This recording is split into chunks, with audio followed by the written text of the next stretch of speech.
pessoal, beleza? Professor Edson na área, dando início à nossa aula de Direito Previdenciário, aula de número 1. Nós vamos falar sobre o histórico e os princípios do Direito Previdenciário. A primeira coisa que nós precisamos entender é o que é Direito Previdenciário, o que é assistência social, o que é saúde. Eu vou explicar para vocês a necessidade do Direito Previdenciário. Tem dois senhores vizinhos velhinhos, simpáticos. Nós, durante a nossa vida, nós temos uma força de trabalho e nós vendemos essa força de trabalho em troca de valores para que a gente tenha a nossa subsistência, nós consigamos um lugar para moradia, para alimentação, alguns luxos também, algumas coisas supérfluas ou não, mas é critério de cada um escolher o que são essenciais para nós durante o nosso período de vida. Então, biologicamente, nós nascemos, nos desenvolvemos e em determinado período de vida nós vamos perdendo a nossa capacidade de trabalho, nossa capacidade vital, nós vamos ficando mais fracos, nós vamos ficando idosos e neste momento nós precisamos, enquanto nós temos a nossa força de trabalho, nós precisamos nos precaver, nos prevenir para esse futuro, para essa velhice. E é aí que surge a ideia de direito previdenciário, que é uma ideia não só do Brasil, mas no mundo inteiro. Nós temos melhores ou piores direitos previdenciários, não só hoje, mas de muito tempo. Há muito tempo atrás tem a possibilidade do direito. O direito previdenciário é como um direito social, um direito adquirido pelas pessoas, um direito fundamental das pessoas, e ele está previsto no Brasil também na nossa Constituição Federal. Então, o que nós precisamos entender a princípio? A necessidade de uma assistência pública, a necessidade de um seguro social, de uma seguridade social, os riscos que a sociedade estão inseridas. Então, nós temos que entender o seguinte: nenhum indivíduo em qualquer sociedade que seja gosta ou quer ver alguém passando necessidade, pedindo sem moradia, vivendo na rua, pedindo auxílio para comer, pedindo esmola. Ninguém quer ver isso. Então isso é uma responsabilidade de todos e deve ser organizada pelo poder público. Então isso ocorre conforme a sociedade foi evoluindo, os direitos da Seguridade Social também foram evoluindo. Nós temos que entender que essa Seguridade Social ela está prevista na Constituição Federal de 1988, mas ela no Brasil ela teve um marco, direito, nós estamos falando de Previdência Social. Esse marco de Previdência Social ele ocorreu no Brasil com a Lei Eloy Chaves. Tratava-se de um decreto legislativo 4.682 de 1923, criado para os funcionários das estradas de ferro do país, Então, as pessoas que trabalhavam em estradas de ferro no norte, sul, sudeste, centro-oeste, cada região tinha a sua estrada de ferro. Eles acreditavam que a evolução, o modal de transporte e logística principal no futuro seriam as estradas de ferro. Nós sabemos que hoje é um modal rodoviário, mas tem-se uma expectativa de que o melhor modal ainda seja as estradas por ferrovias, as estradas de ferro por ferrovias. Nesse período, nós temos que entender que estavam chegando no país com a imigração algumas pessoas que vieram da Itália, vieram da Europa, vieram do Oriente Médio, vieram do Oriente, então do Japão. Então nós tivemos pessoas vindo de vários locais do mundo e desses locais eles já tinham alguns direitos pré-conquistados e quando eles chegaram no Brasil e viram que não tinham esse direito, nós tivemos uma briga por conta desses direitos, da falta desse direito, e aí alguns direitos começaram a surgir. Em termos de previdência, o primeiro foi o direito previdenciário para essas pessoas que trabalhavam em ferrovias. Nós tínhamos a aposentadoria por invalidez, a chamada aposentadoria ordinária, que hoje é o equivalente à aposentadoria por tempo de contribuição, pensão por morte e assistência médica, que é o nosso equivalente hoje à assistência de saúde, a planos de saúde. Então, algumas, dependendo da empresa, elas têm hoje o plano de saúde que é concedido aos funcionários. Em termos históricos, nós tivemos em 1960, a criação da Lei Orgânica da Previdência Social Brasileira. Em 60 também a instituição do INPS, que é hoje nós conhecemos por INSS, antigamente era chamado INPS. O INSS em 1990 foi constituído da fusão do INPS e do IAPAS, que era um instituto de previdência ligado ao Ministério do Trabalho e Previdência Social. E depois nós tivemos em 1991, isso tudo após a Constituição. Nós temos aí a Constituição de 88, então a criação do INSS e essas legislações de 91, 92, 99, elas são posteriores à nossa Constituição. Nós tivemos em 1991 a Lei 8.212, que é a Lei Orgânica da Seguridade Social, e também a Lei 8.213, que é a Lei do custeio da Seguridade Social. Ou seja, da onde vai sair o dinheiro para custear o funcionamento da Seguridade Social no país. Nós tivemos os desdobramentos do MTPS em MPS e em MTA, Ministério do Trabalho. Nós tivemos esse desdobramento em termos de estrutura administrativa. E em 1999 nós tivemos a criação, a publicação do decreto da Previdência Social. Nós temos que entender que nós temos uns direitos diferentes para aqueles que entraram no regime de previdência antes de 99, antes da vigência desse decreto 3.048, e nós temos, conforme os anos vão passando, nós vamos ter pessoas com direitos, cada vez mais pessoas com direitos estabelecidos, com base no decreto 3.048 de 99. Então, essa é um pouco da história da nossa Seguridade Social, que está prevista na Constituição, especificamente no artigo 194 da Seguridade Social. E aí nós precisamos entender que essa Seguridade Social, ela é de iniciativa, ela é de responsabilidade do poder público e da sociedade. E ela se destina a assegurar direitos relativos a quê? A saúde, previdência e assistência. E fica o poder público ainda condicionado a organizar essa Seguridade Social. Então nós temos que pensar o seguinte: nós temos a Seguridade Social, que desmembra em 3 vertentes máximas da saúde, previdência e assistência social, certo? A previdência, que cuida do direito dos idosos de receber determinada quantia quando a sua força de trabalho já não é a mesma.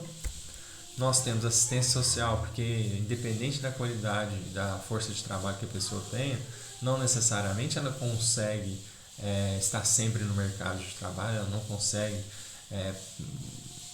pagar todas as suas despesas de subsistência, a maioria das vezes, ou porque ela se acidentou, ou porque é criança, ou porque é deficiente, ou porque é velho, ou porque está cuidando dos filhos, no caso da assistência gestante, do auxílio gestante. E então tem alguns motivos que a pessoa fica debilitada da sua força de trabalho, e por essa razão ela pode ter direito à prestação da assistência social. Então nós temos previdência social, assistência social e saúde no nosso Sistema Único de Saúde, que é também acobertado pela Previdência Social. Então nós temos aqui a Seguridade. Nós temos a Seguridade dividida em 3 pontos máximos: Previdência Social, que é só para aqueles que contribuem. Então, se você tem uma força de trabalho, você é um empregado, trabalhou a vida inteira, contribuiu com a Previdência, no final você tem direito à sua Previdência Social. Professor, algumas pessoas nunca contribuíram com a Previdência Social e ainda assim são aposentadas. Eles não recebem uma Previdência, eles recebem um benefício de assistência social, LOAS. Eles recebem uma assistência social que é para todos que necessitem, independente de contribuição. E nós temos o direito à saúde, que é para todos, independente também de contribuição. O direito à saúde, então nós temos a previdência, que é só para quem contribuiu, a assistência, que é para os necessitados, independente de contribuição, e o direito à saúde, que é para todos. No Brasil, o Sistema Único de Saúde para todos, mesmo que esse indivíduo não seja brasileiro, vamos supor que esse indivíduo veio de outro país. No caso aí nós estamos enfrentando a questão dos imigrantes venezuelanos que estão espalhados pelo Brasil. Se eles tiverem problema de saúde, eles vão sim ser amparados pelo Sistema Único de Saúde com base na nossa legislação. O mesmo talvez não ocorra em outros países, certo? Então, às vezes vocês vão ter o sonho de ir para outro país e falar assim, vou fazer riqueza nesse outro país. Por acaso você sofrer alguma enfermidade, provavelmente você não terá a cobertura de seguridade social deste país, porque não é todos os países que têm o direito à saúde universal para todos. Nós estamos falando de uma relação jurídica, então para ser uma relação jurídica de previdência nós precisamos entender quem são os sujeitos e qual é o objeto dessa relação jurídica. O sujeito ativo é qualquer um que dela precise. Quando que eu vou precisar? Quando eu estiver mais velho e não tiver força de trabalho, eu fui trabalhador, que consegui sempre me colocar no mercado de trabalho, ou para aquele que não conseguiu sequer se colocar no mercado de trabalho, ou para aquele que teve alguma enfermidade, algum acidente. Então, aquele que necessite de uma seguridade social, ele tem esse direito. Quem é o sujeito passivo? Quem é que arca com as responsabilidades? O poder público, que além de arcar com as responsabilidades, organiza o sistema, e também a sociedade. Então, todos nós somos corresponsáveis pela Seguridade Social. O objeto da Seguridade Social é a contingência e necessidade. O que é contingência e necessidade? Contingência, vamos tentar partir da lembrança de benefício. As aposentadorias, os auxílios, todos os benefícios previdenciários são a contingência. E essa contingência, esse direito que a pessoa tem, é desde que ela necessite. Então, precisa haver primeiro uma necessidade para que a Previdência verifique qual é a melhor contingência, qual é o melhor direito para assistir àquela necessidade. Certo? Quais são os objetivos? Nós temos que entender que a administração, a gestão administrativa do direito previdenciário, de acordo com o artigo 194 da Constituição, é quadripartite, ou seja, o que quer dizer isso? Que 4 pessoas tomam decisões sobre a Seguridade Social no país. Os trabalhadores, que vão ser responsáveis, vão ser amparados pela Previdência Social no futuro. Os empregadores, que também são contribuintes da Previdência. Os aposentados e os órgãos do governo, representantes do governo, para a formação de um órgão colegiado, certo? Então, nós temos que entender a presença na gestão administrativa da Seguridade de 4 setores: trabalhadores, empregadores, aposentados e governo. Quais são os principais os objetivos, os princípios da Previdência, né? Nós estamos falando de Previdência, não só Seguridade. Quais são os benefícios? A universalidade de cobertura do atendimento. Então, todo e qualquer benefício que seja necessário a qualquer indivíduo, ele, desde que cumpra com os requisitos, ele vai ter o direito atendido. A equivalência de benefícios, aquele que contribui mais vai ter benefícios maiores que quem contribui menos. A seletividade e distributividade tem a ver com isso. Eu seleciono os benefícios e os distribuo para quem precisa. Nós temos que falar de irredutibilidade de valores do benefício. Então, se hoje eu tenho uma prestação social ou um benefício de aposentadoria, que é previdenciária, esse benefício não será reduzido, porque não existe essa possibilidade, não é um princípio a possibilidade de reduzir esse benefício. Pensem vocês, eu sou aposentado, tenho meus compromissos, e um belo dia a Previdência diz que vai reduzir minha aposentadoria por 50%. Como vai ficar as minhas obrigações, as minhas necessidades para com a sociedade? Então, isso poderia gerar um caos social, e por isso não há a possibilidade de reduzir os benefícios de previdência social. Diversidade da base de financiamento quer dizer que várias pessoas financiam a previdência, né? A assistência social. Quem que são essas bases de financiamento? O empregado. Então, nós temos aí no lerite das pessoas que estão empregadas uma parte de contribuição, vamos supor, de 11%, depende da tabela. Eu vou mostrar para vocês a tabela daqui a pouco. Então essa pessoa que trabalha, na hora que ela vê o olerite dela, vai ter um desconto lá, que é um desconto previdenciário. Ela meio que está contribuindo hoje para poder ter direito a se aposentar no futuro. É um sistema que onde as pessoas em atividade pagam pela aposentadoria dos que estão aposentados, pelos benefícios de quem precisa. Então, o empregado ele tem esse desconto no seu olerite. O empregador ele tem que pagar um valor adicional. Então, vamos supor, o empregador ele vai recolher 11% do empregado e vai juntar, ele vai juntar mais 9 ou 8% para inteirar 20% da sua folha de pagamento.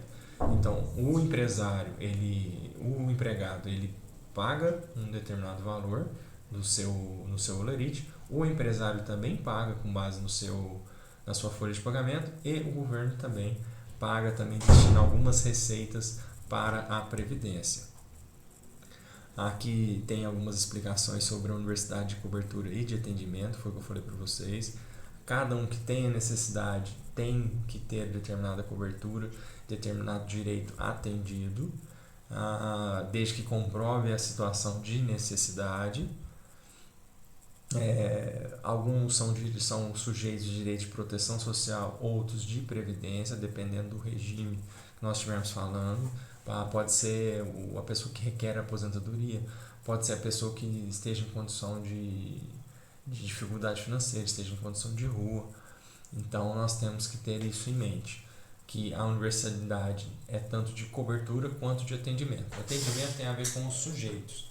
Todos que vivem no território nacional têm direito ao atendimento, à cobertura da Seguridade Social, certo? Questões de seguridade devem ser seguros pela essa sociedade, todos os sujeitos. E qual é o objeto? O objeto pode ser tanto ligado à prevenção, proteção ou recuperação. Seletividade está ligada à escolha das proteções e distributividade às necessidades. Então é meio que a gente fala assim, nós temos uma chave e uma fechadura para cada problema social.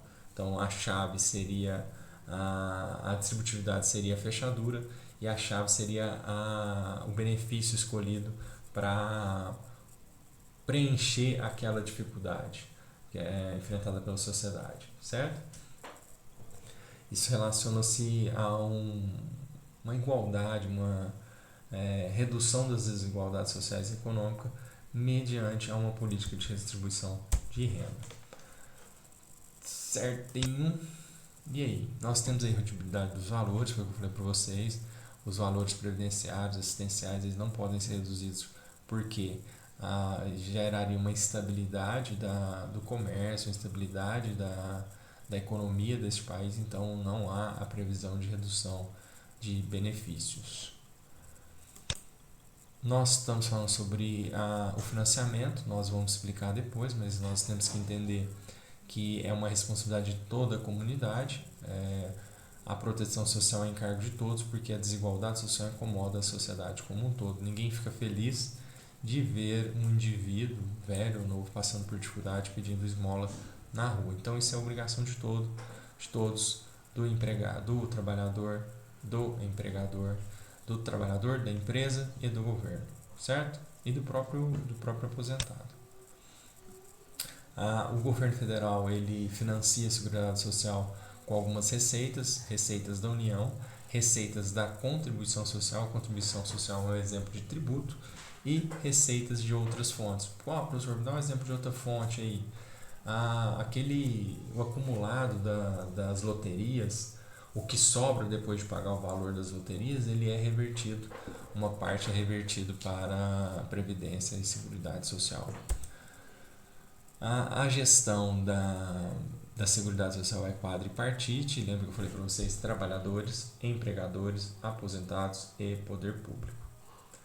Aqui, o exemplo deles aí, trabalhadores, os empregadores, que são as empresas, os aposentados que já estão tendo essa necessidade de seguridade social e o poder público, que é quem deve organizar essa seguridade social. Certo? Pessoal, abraço para vocês. Tem algumas questões aí que eu estou mandando nos slides para vocês darem uma estudada, uma verificada. Então, abraço a todos e bons estudos.